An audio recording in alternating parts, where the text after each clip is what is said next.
B2B adalah business to business, iaitu corporate to corporate lah. So B2C is more like dia bercakap kepada orang yang potensial lagi pada klien kita.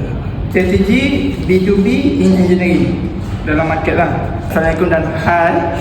Okay, nama saya Muhammad Hafiz bin Malaki daripada Clifton. Saya project engineer. Mengikut buku ini yang saya pegang ni adalah topik yang saya suka adalah apabila aktiviti lah. Aktiviti bila kita bercakap tentang value company kita. Sebab dekat situ kita boleh share actually company kita ni jual value apa. So semua orang tahu value company kita lah. Keunikan Peternakan Kuasa adalah lebih kepada kita buat marketing lah. So kat sini kita boleh bermain dengan emosi customer kita. Kita boleh tahu target market kita. Kita nak tahu siapa klien kita, potensial klien kita. Kita dapat tackle daripada apa value kita, kepada siapa kita nak jual dan macam mana kita nak menjual. Pada company engineering di luar sana, saya boleh recommend Peternakan Kuasa untuk memahami strategi B2B marketing.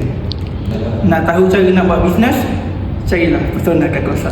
Wow.